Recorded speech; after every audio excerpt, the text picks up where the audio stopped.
सुप्रभात बच्चों। चलिए आज हम अपनी हिंदी कक्षा में पाठ 1 जिसका नाम है चलाते चलो ये दिए, ये हमने कल पढ़ लिया था। आज हम इसका पुस्तक कार्य समझेंगे और पुस्तक कार्य में जिस प्रश्न को भरने का स्थान दिया गया है, पर्याप्त स्थान, उसको हम उसी में भर देंगे।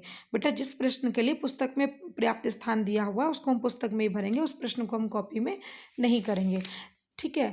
और जिस प्रश्न के लिए कोई स्थान नहीं दिया है उसको आप इधर ऐसे ऐसे करके लिख देते हो ना, ऐसे इसी के सामने, ऐसे कुछ नहीं लिखना। उसको जिसके लिए स्थान नहीं दिया उसको अभ्यास पुस्तिका में करना है।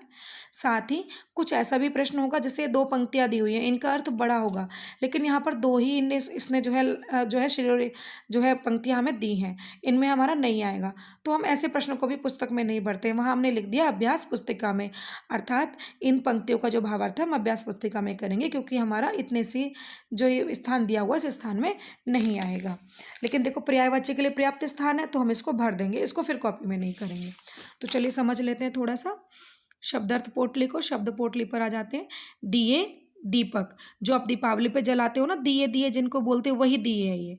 धरा, धरती, पृथ्वी को बोला जाता है धरा और धरती, ये पर्यायवाची है।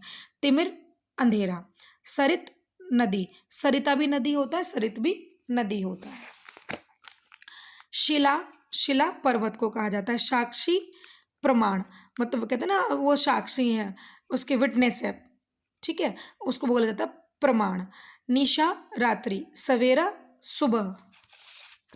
कठिन शब्द देख लेते हैं। चुनौती, अनगिनत, साक्षी, ज्योति, धरा। तिमिर, स्वीकार, स्वर्णसी, निशा, सरित, ये हमारे कठिन शब्द हैं।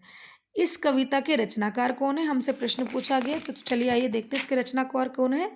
द्वारिका प्रसाद माहेश्वरी इसके रचनाकार हैं। कविता का मूल भाव क्या है? कविता का मूल भाव देखो, जैसे हमने पढ़ा था कि दिए जलाते चलो, तो मूल भाव यही है कि दिए जलाने से अंधकार मिट जाता है, ठीक है। और ये दिए क्या हैं? ये महान व्यक्तियों का प्रतीक है कि जो महान व्यक्ति होते हैं वो अपने व्यक्तित्व से इस संसार में रोशनी फैला देते हैं, इस संसार में अहिंसा का और सच्चाई का बोलबाला कर देते हैं, तो हिंसा और असत्य और बुराई स्वतः ही समाप्त हो जाती है। तो वो यही कहते हैं इस कविता में कि ऐसे दीपक, ऐसे महान व्यक्तित्व वाले मानव जो है संसार में होते रहने चाहिए। अगर ऐसा होता रहेगा तो एक ना एक दिन क्या होगा, अवश्य ही अंधकार बिल्कुल ही खत्म हो जाएगा। कवि ने स्वर्णसी किसे कहा है? चलिए आइए फिर देखते हैं स्वर्णसी किसे कहा था। देखो जरा पाठ में अपने, स्वर्णसी जल रही, क्या जल रही? लो दिए की, जल जो प्रथम बार लो दिए की, स्वर्ण सी जल रही और जलती रहेगी। जो दिए की लो है, जो प्रथम बार जली, उस दिए की लो को कहा उसने स्वर्ण सी। कैसे जली? वो सोने के समान जली।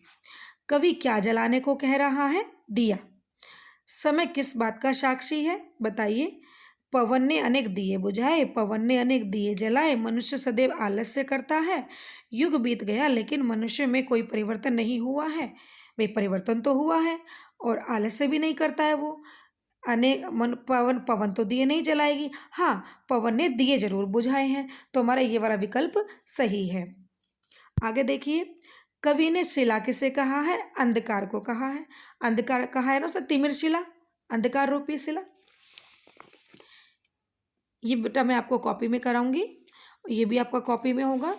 पुस्तक कार्य आज हम समझ रहे हैं। देखिए पर्यायवाची पर आ जाते हैं। नाव का नौका तरी, पवन का अनिल समीर, धरा का भूमि, ज्योति का रश्मि दीप्ति, निशा का रात्रि रजनी, तिमिर का तम अंधेरा, स्नेह का अनुराग अनुरक्ति। इसमें आधा क और ता है। सवेरा प्रभात, अरुणोदय, अरुण मतलब सूर्य, सूर्य का उदय होना, उसको भी हम सुबह बोलते हैं, ठीक है। अब देखिए यहाँ पर कुछ समझने के लिए दिया हुआ है, वाक्य पढ़ो और समझो। समय साक्षी है कि जलते हुए दीपक जली जो प्रथम बार लो दिए की।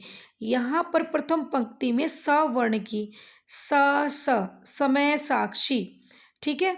और उसमें देखिए जली जो, ज यहाँ पर क्या है? यहाँ पर जो है सावर्ण की आवृत्ति हुई है और यहाँ पर जा वर्ण की आवृत्ति हुई है। आवृत्ति मतलब उसका पुनः आना, बार बार आना। तो यहाँ पर आपको व्याकरण संबंधी एक बात बताई गई है, एक विषय बताया गया है कि जहाँ कविता की पंक्तियों में ऐसा होता है कि एक वर्ण एक से ज़्यादा बार दोहराया जाता है तो क्या होता है, उसकी आवृत्ति होती है, तो वहाँ पर अनुप्रास अलंकार होता है। अब अनुप्रास अलंकार का कोई एक अन्य उदाहरण देखिए, जैसे मैंने लिखा है यहाँ पर, तरनी तटुजा तट तमाल तरोवर बहु छाए। इसमें भी देखो त त त अनुप्रास अलंकार हुआ कि नहीं हुआ, तो यहाँ भी अनुप्रास अलंकार हुआ। वाक्य बनाने हैं तो वाक्य बेटा आप स्वयं बनाओगे, इसी में बनाओगे। इनके दो दो अर्थ लिखने हैं। अन्य उसमें होते हैं ना शब्दों में अनेकार्थी शब्द, जिनका अनेक अर्थ होते हैं। शब्द एक होता है, जल को पानी भी कहा जाता है, जल को जलना भी कहा जाता है। पर कहते हैं ना लेकिन, कि लेकिन मुझे तो पता ही नहीं है क्या करना था, है ना। ये लेकिन में आपका ना माँ की तरह लग रहा है, जैसे माँ बना हो। मैं इसको सही कर देती हूँ, लेकिन ठीक है। और पंख को भी पर्व कहा जाता है। आगे देखिए, मगर मगरमच्छ को भी कहा जाता है, और परंतु भी बोल देते हैं। कहते हैं ना, मगर मुझे तो पता ही नहीं है, परंतु मुझे तो पता ही नहीं है ना। स्वर्ण, सोना और कनक, कनक को भी क्या कहा जाता है, कनक वस्तु होती है, ठीक है, जिसको हम स्वर्ण कहते हैं। और बेटा आगे देखिए, ये खेल खेल में है, पाठ में दी गई कविता के भाव वाली अन्य कहानियों का संग्रह कीजिए। जैसे कविता में दी गई है, ये पाठ में कविता दी गई है जिसमें दीपक का और अंधकार की बात की गई है, दिए की और अंधकार की। ऐसी कहानी को संग्रह कीजिए, काव्य पाठ का आयोजन कीजिए, मतलब आप स्वयं एक काव्य पाठ कीजिए। और दिए गए इसमें जो है क्या बनाना है, एक रंगीन दीपक आपको बनाना है। तो ये आप होमवर्क से कर लेना, ठीक है। आज की कक्षा में इतना ही। सुप्रभात।